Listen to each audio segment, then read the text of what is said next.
Hello YouTube, my name is RahB and I am a college student and self-proclaimed Snapchat chef. This is the first video of my cooking series and I will be showing you how I make caramel-filled brownies. Alright, let's get started.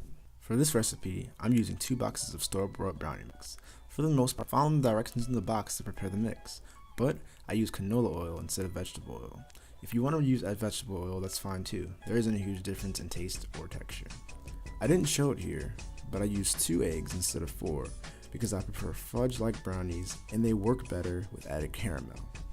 Next, I'm preparing my pan because this stuff is going to get pretty sticky. I'm rubbing canola oil all around the inside of the pan and I'm dusting it with some all-purpose white flour. I use this technique whenever I'm baking because it allows almost anything to slide right out of the pan. Now, let's put 2/3 of our brownie mix into the pan, smooth it out, and put it in the oven at 325 degrees Fahrenheit for about 20 minutes while we prepare the caramel. For this part, I'm using a hot plate because it would have been a challenge to record this on a stovetop. Mix 1 cup of water with a little bit more than 1 cup of sugar and stir until the sugar is well dissolved in the water. Next, we're going to hit this with some freshly ground pink Himalayan salt. This can be substituted for almost any salt. Stir in the sugar and bring the solution to a boil. Once it comes to a boil, you want to turn it down to medium heat so that you can control the burning process. Now, we wait for it to caramelize. The process of caramelization is actually burning the sugar, and if you burn it just right, you get this nice brown color and smooth sweet taste. Be sure not to stir during this process because it will cause parts of the mixture to crystallize. Instead, swirl it in the pan like I'm doing so that it burns evenly.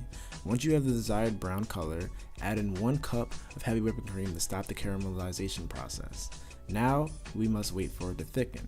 Continuously stir for about 3 minutes or until you reach your desired consistency. You can use this method of preparing caramel to make caramel of many different consistencies, but for this recipe, I want it to be kind of thick, so I'm stirring it for a little bit longer. Keep in mind the caramel is very hot, about 220 degrees Fahrenheit, so it will be even thicker once it's cooled down. Now, I'm pouring the caramel over the half-baked brownie. The caramel took much more time to finish than the brownie took to half-bake. And so the brownies had a lot of time to cool off on the counter, about 15 minutes. Overall, the caramel took about 35 minutes to make.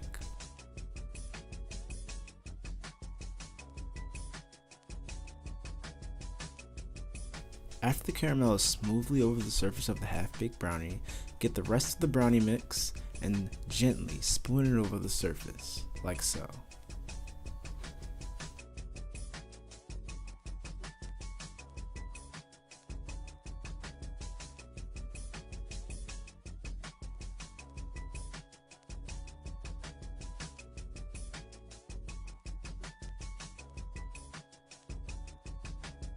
At this point, the brownie has been baking for about 35 minutes at 375 degrees Fahrenheit.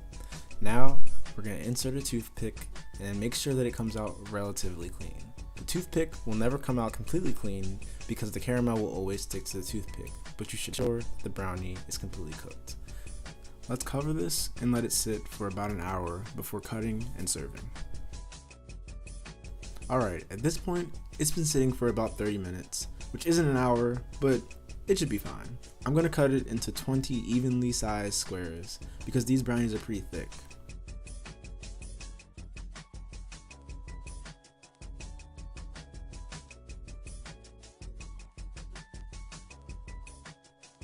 Alright, so now our brownie's cut. Let us get the first piece. Just gonna jimmy one out here, and because it was resting long enough, this should go perfectly. And oh man, okay. Maybe I should let it rest a little bit longer. Alright, we're back. Now that it has had sufficient time to rest, I'm ready to taste it. My brownie is freshly heated, and I am eating this with some salted caramel ice cream. How fitting. Oh, looks like we cut a little bit of caramel there. And that is pretty good. All the textures work together really well, surprisingly actually. The brownie is fudgy, the caramel very smooth and gooey, the top slightly crisp. It's like a combination of textures that just make this a very well put together brownie. Well, that's all I have for you today. If you make this recipe, please let me know. I'd really like to know in the comments how it turned out, and I'll see you guys next week. Thanks for watching the first episode of RahB's Cooking.